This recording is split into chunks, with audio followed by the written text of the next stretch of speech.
Lecture du livre de Tobie, chapitre 6, les versets 10 à 11, ensuite chapitre 7, verset 1, puis 9 à 17, enfin chapitre 8, versets 4 à 9a.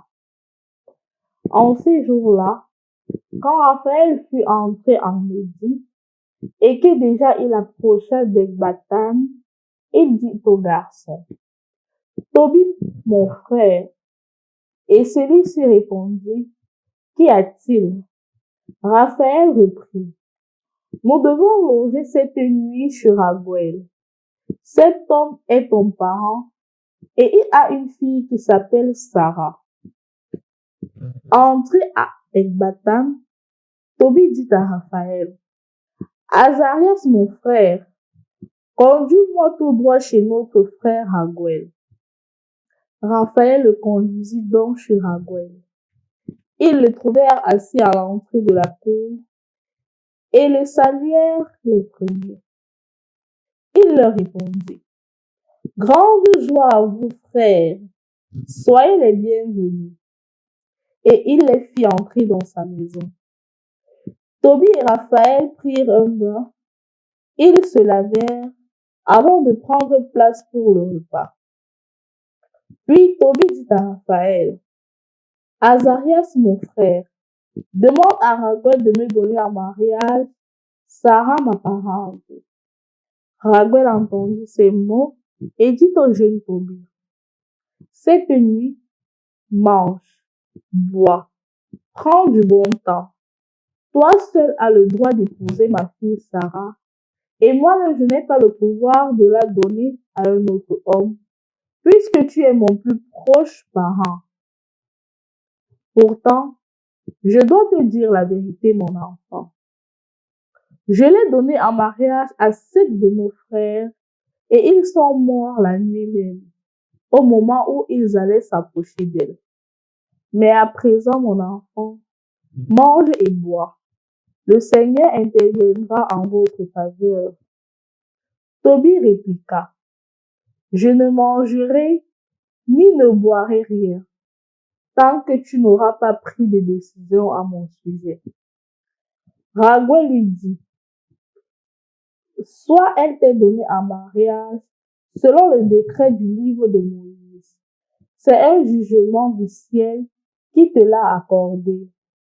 Amène donc ta sœur, car dès à présent, tu es son frère et elle est ta sœur.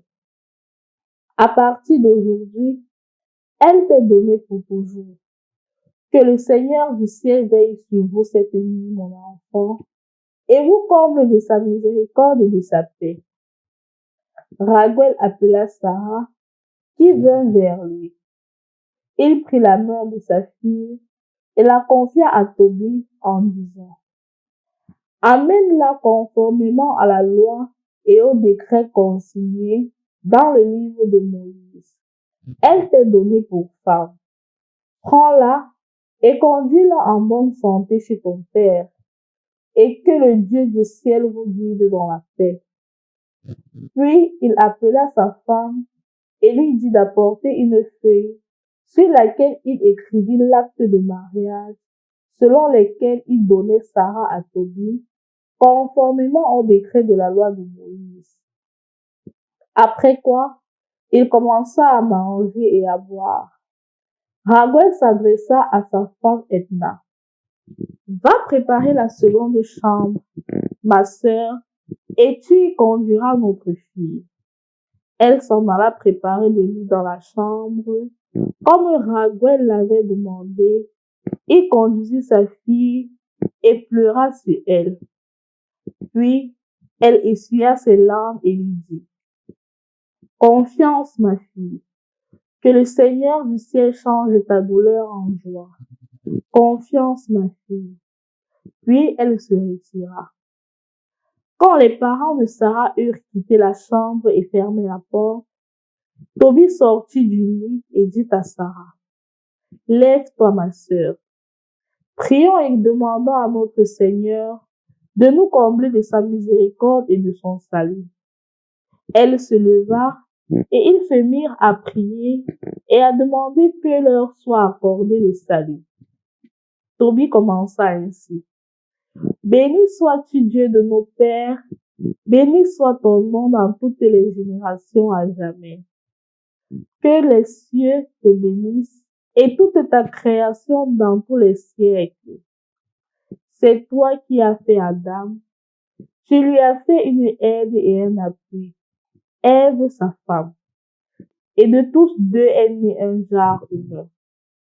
C'est toi qui as dit, il n'est pas bon que l'homme soit seul. Je vais lui faire une aide qui lui soit semblable. Aussi, ce n'est pas pour une union illégitime que je prends ma sœur que voici, mais dans la vérité de la loi. Daigne me faire miséricorde, ainsi qu'à elle, et nous mener ensemble à un âge avancé. Puis ils dirent d'une seule voix, Amen, Amen. Et ils se couchèrent pour la nuit.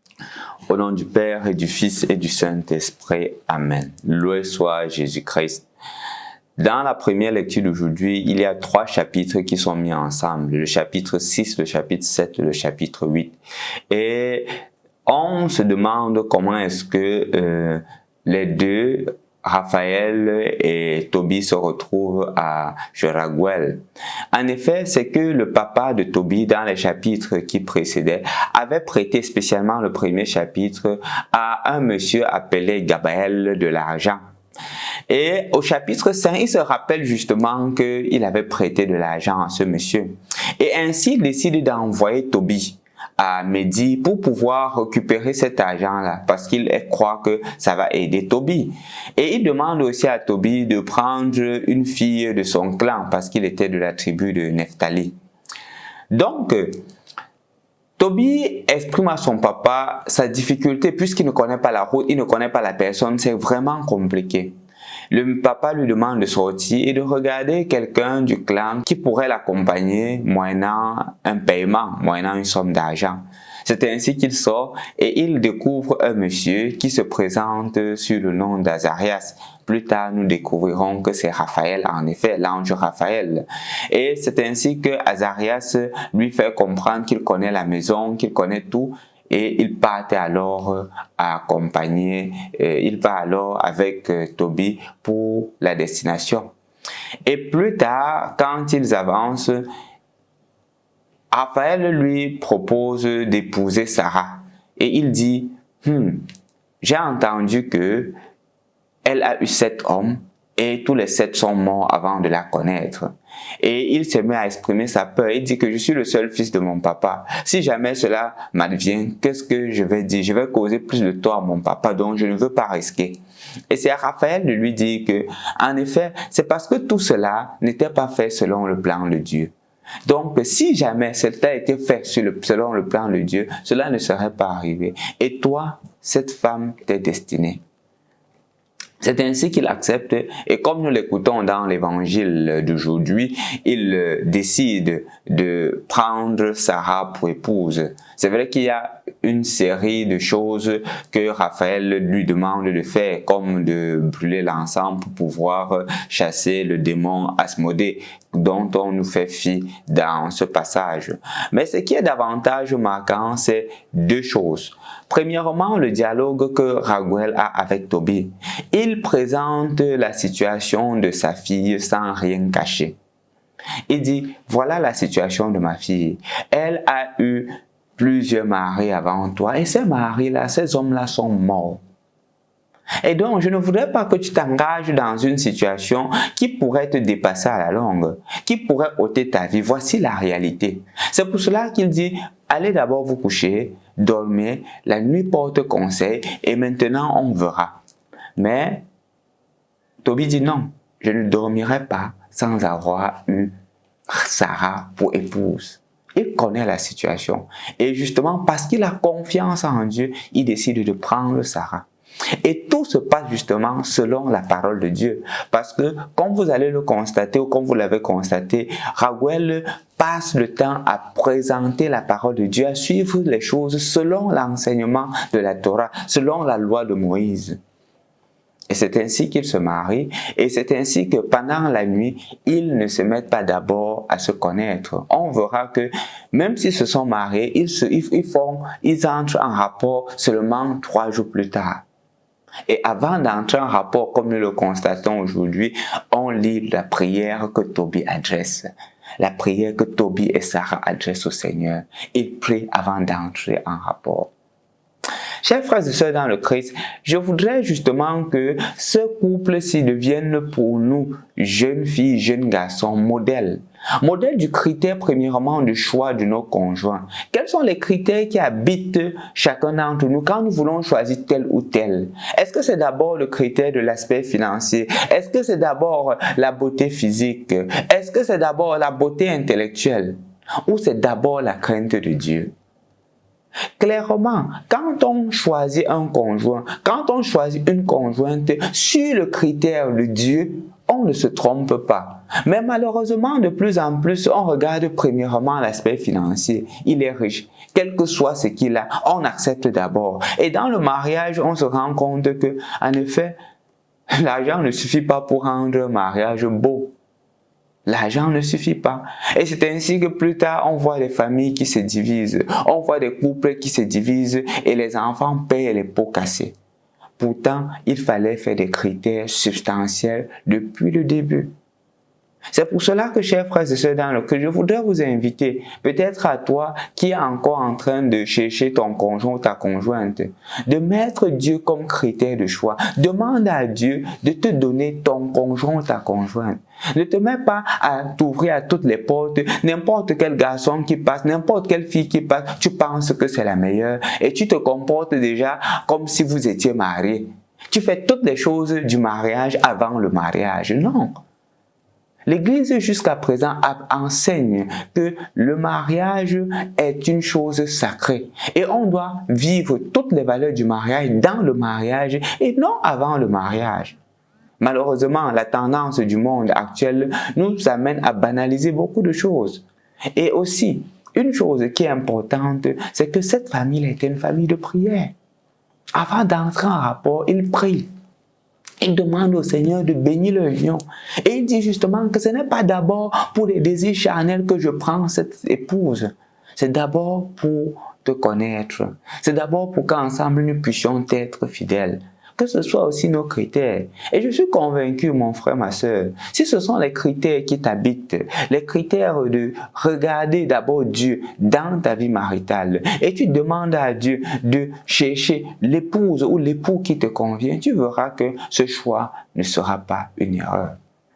Les personnes que j'ai rencontrées et qui m'ont dit, j'ai demandé au Seigneur cette femme, et le Seigneur me l'a donnée, je lui rends grâce.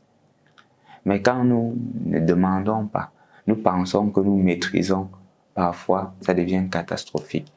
Et ce qui est plus lamentable, ce sont les enfants qui naissent de ces unions-là, qui se retrouvent dans des familles composées, qui se retrouvent en train de commettre des erreurs. Et donc, si toi, tu as déjà fait ces erreurs-là, je crois que tu apprends de cela. Mais si tu trouves des personnes qui sont encore en train de faire cela, soit pour toi, soit pour eux un modèle, demande-leur de ne pas tomber dans la même erreur que tu as commise. Si toi, tu es jeune, tu es en train de chercher un conjoint ou conjointe, utilise les critères de Dieu pour pouvoir choisir la personne appropriée. N'utilise pas les critères humains. Ce qui est humain est périssable. Ce qui est divin est éternel. Au nom du Père et du Fils et du Saint-Esprit. Amen.